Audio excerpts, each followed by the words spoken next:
என்னது? தமிழ்நாடு மணிப்பூர் போல மாறப்போதா?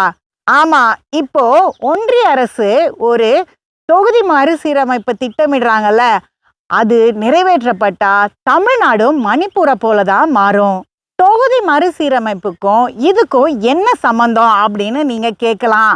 அதுக்கு முதல்ல தொகுதி மறுசீரமைப்பு அப்படின்னா என்ன அப்படின்றத உங்களுக்கு சொல்றேன். தொகுதி மறுவரையறை அப்படின்றது ஒவ்வொரு மாநிலத்திலிருந்து நாடாளுமன்றத்துக்கு எத்தனை உறுப்பினர்கள் பிரதிநிதிகளா செல்லலாம் அப்படின்றத முடிவு செய்யறது. 1952வது வருஷத்துல இந்தியா சுதந்திரம் அடைஞ்ச பின்பு நடந்த முதல் பொது தேர்தல்ல மக்களவை 494 உறுப்பினர்களை கொண்டிருந்தது.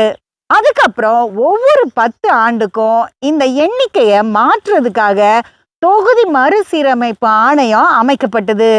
அந்தபடி 494 இருந்த உறுப்பினர்கள் எண்ணிக்கை 1963 ஆண்டுல 522 உயர்த்தப்பட்டுச்சு. அதுக்கப்புறம் 1973 ஆண்டுல அப்போது இருந்த மக்கள் தொகையோட அடிப்படையை வச்சு 543 உயர்த்தப்பட்டுச்சு. அதுக்கப்புறமா இப்ப வரைக்கும் எந்த மாற்றமும் இல்லாம அதே நிலைதான் நீடிச்சிட்டு வருது. அதுக்கு முக்கிய காரணம் மக்கள் தொகை கட்டுப்பாடு திட்டம் அமல்படுத்தப்பட்டதுதான். மக்கள் தொகையை கட்டுக்குள்ள வைக்கணும் அப்படின்னு இந்திய அரசு மாநில அரசுக்கு அறிவுறுத்தியது. இந்த திட்டத்தை தமிழ்நாடு உள்ளிட்ட தென் மாநிலங்கள் சரியா கடைபிடிச்சாங்க.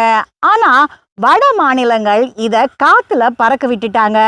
இந்த சூழ்நிலையில தொகுதிய மறுசீரமைக்க போது மக்கள் தொகையை கட்டுப்படுத்திய தென் மாநிலங்கள் அதிகமா பாதிக்கப்படும்.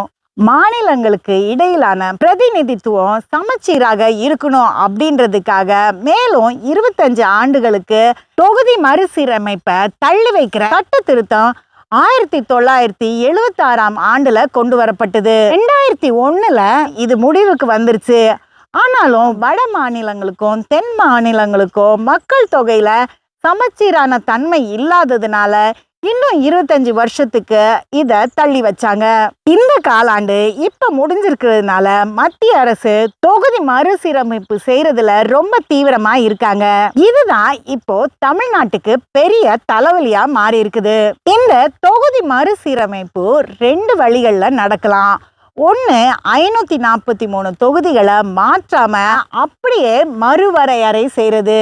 ரெண்டாவது என்னன்னா 543 தொகுதிகளை 848 தொகுதிகளா உயர்த்துறது. இந்த 2ல எது நடந்தாலும் தமிழ்நாடோட பிரதிநிதித்துவம் 7.18 இருந்து 5.7 குறையும். அதாவது தொகுதிகளோட எண்ணிக்கை 848 உயர்த்தப்பட்டாலும் வட மாநிலங்களுக்கு உயர்ற அளவுக்கு தமிழ்நாட்டுக்கு உயராது. இல்லனா 543 தொகுதிகளை மாற்றாம தொகுதி மறுசீரமைப்பு செய்யும் போது 39 நாடாளுமன்ற தொகுதிகள் அப்படின்றது 31 குறையும். இது வெறும் உறுப்பினர்களின் எண்ணிக்கை கிடையாது, நமக்கான அரசியல் அங்கீகாரம்.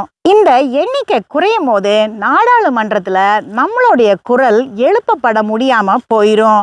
அது மட்டும் இல்லாம நம்ம மாநிலத்திற்கான நிதி, அதுக்கப்புறம் புதிய திட்டங்களும் கிடைக்காம போயிரும். இதையெல்லாம் தாண்டி தமிழ்நாடு மற்றும் மற்ற தென் மாநிலங்களோட உதவியின்றி வட மாநிலங்களோட ஆதரவோட மத்தியில ஒரு ஆட்சி அமைக்க முடியும். ஏற்கனவே தமிழ்நாட்டை மாற்றாந்தாய் மனப்பான்மையோட பார்த்துட்டு இருக்க மத்திய அரசு நம்மள ஒரு பொருட்டாவே மதிக்க மாட்டாங்க. உதாரணமா மணிப்பூருடைய பிரச்சனையை பாருங்க. பிரச்சனைக்கு பல்வேறு காரணங்கள் இருந்தாலும் அந்த பிரச்சனைகளுக்கு மத்திய அரசு எந்தவித முடிவும் கொண்டு வரதுக்கு முயற்சி பண்ணவே இல்லை. பல உயிர் பலிகள் ஆயிருக்கு அப்படின்றது எல்லாருக்குமே தெரியும். ஒருவேளை உத்தரப்பிரதேசம் இல்லைன்னா மகாராஷ்டிரா மாதிரி அதிக நாடாளுமன்ற தொகுதிகள் இருந்திருந்தா இந்த பிரச்சனைக்கு தீர்வு ஏற்பட்டிருக்கும். ஒருவேளை நம்ம தமிழ்நாட்டிலையும் எம்பிக்களுடைய எண்ணிக்கை குறைஞ்சா இந்த மாதிரி நிலைமை நமக்கும் ஏற்படும் அப்படின்றதுல எந்த சந்தேகமும் இல்லை.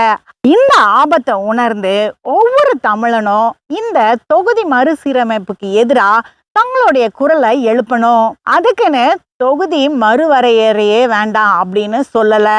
தமிழ்நாட்டுக்கு உரிய பிரதிநிதித்துவம் கிடைக்கணும் அப்படின்றத தான் நான் சொல்ல வரேன். நியாயமான வகையில தொகுதிகள் ஒதுக்கப்பட வேண்டும். இல்லனா பல்வேறு மாநிலங்கள்ல நிலவும் மக்கள் தொகையோட சமச்சீரற்ற தன்மை சரியாகிற வரைக்கும் இந்த தொகுதி மறுசீரமைப்பை தள்ளி வைங்க அப்படின்றது தான் தமிழ்நாட்டோட கோரிக்கை.